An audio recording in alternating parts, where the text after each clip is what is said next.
Ce programme vous est offert par Kadibir. Notre patrimoine, c'est vous.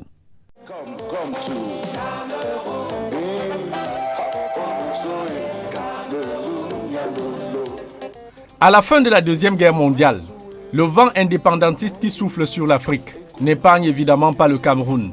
La flamme de la résistance allumée par Rudolf Douala Mangabel sur la terre de Douala face aux Allemands continue de brûler avec l'arrivée des colons français dès la fin de la Première Guerre, 1914-1918. Cette flamme nationaliste s'attise véritablement avec la naissance de l'Union des populations du Cameroun, le 13 avril 1948.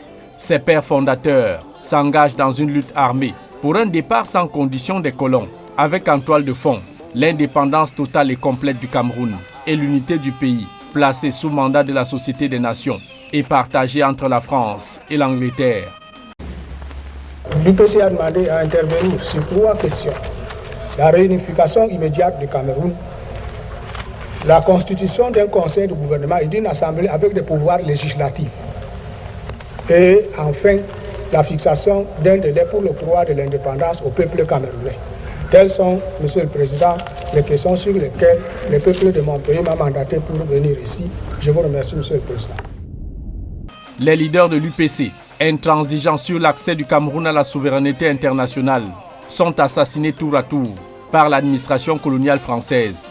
Le podole Ruben Ouniobé, exécuté le 13 septembre 1958. Félix Roland Moumié, empoisonné au thallium le 3 novembre 1960 à Genève. Et ce avec la bénédiction de certains Camerounais, comme le premier président de la République Amadou Ahidjo, qui va parachever le travail en faisant fusiller Ernest Ouandié sur la place publique. L'ennemi est mort. Et le protégé de la France, Amadou Ahidjo, peut se répandre sur les ondes. Les troubles qui ont secoué certaines régions du Cameroun se sont presque tous éteints. Nous avons fait, en collaboration avec les représentants de la France au Cameroun, tout ce qui était à notre pouvoir pour que le calme revienne. Nous sommes heureux de constater que nos efforts ont été couronnés de succès. Amadou Ahidjo prendra le pouvoir et installera une dictature soutenue par les Français. La répression contre l'UPC au Cameroun durera des années. Avec l'aide de Paris, elle fera des centaines de milliers de victimes. Des morts loin des caméras, des morts silencieuses. C'est le vainqueur qui écrit l'histoire.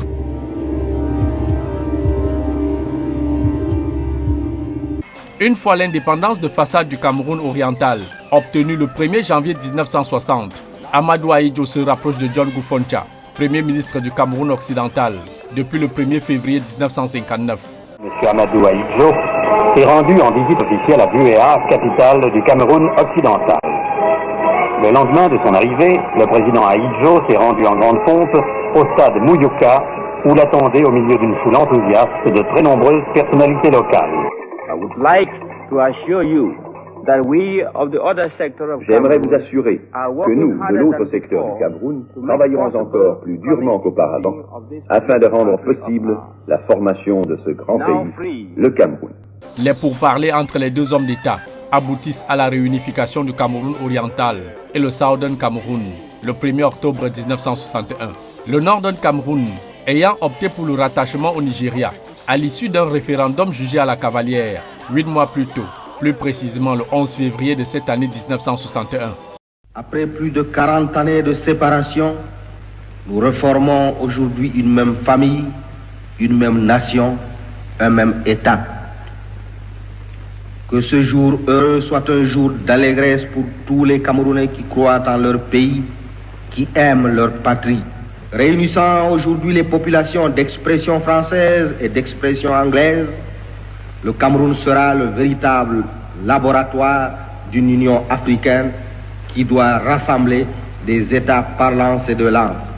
Ahidjo est arrivé à la conférence de Fumban avec un projet qui avait été écrit par ses conseillers français, qui était un projet qui ligotait complètement le Cameroun occidental.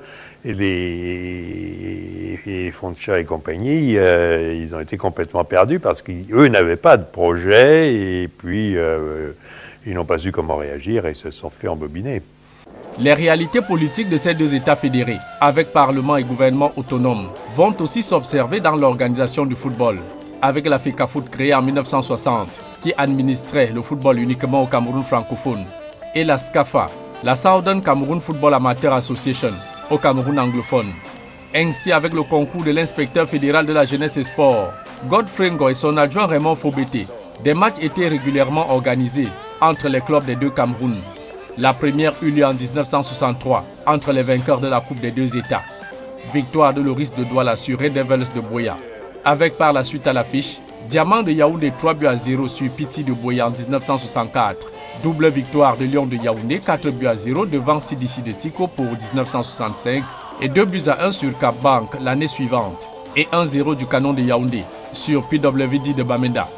Si en championnat les équipes de l'autre rive du Mungo dominent systématiquement les francophones, le ras-le-bol des anglophones survient à la finale de la Coupe du Cameroun de 1968 entre Prisons de Buea et Oryx de Douala.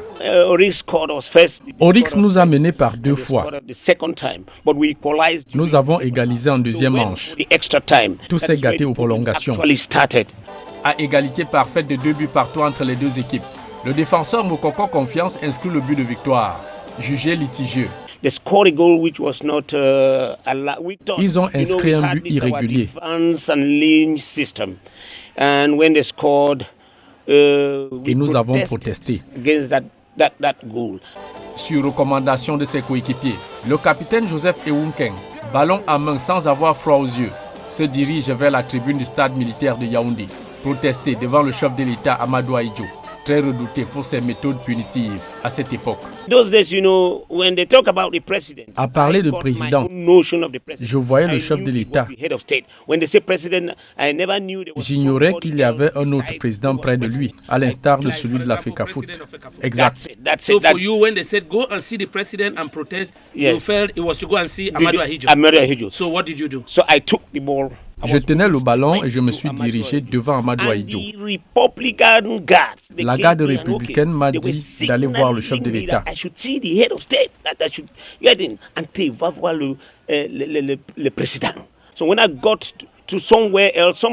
Puis quelqu'un m'a intercepté, Foshive Ouapi, et on m'a conduit au président de la FECAFOOT.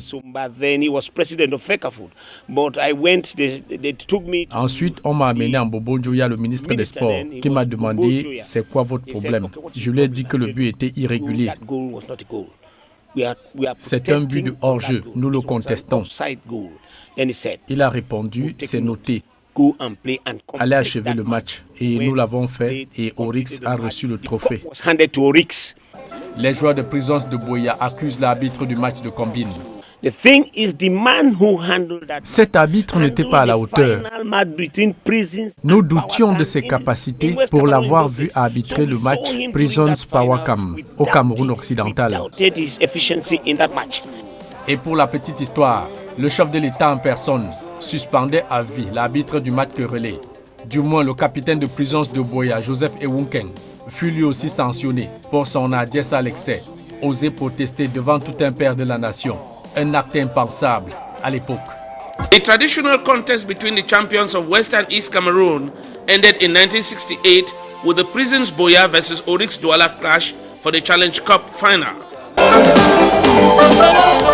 Ce programme vous a été offert par Kadjibir, notre patrimoine, c'est vous.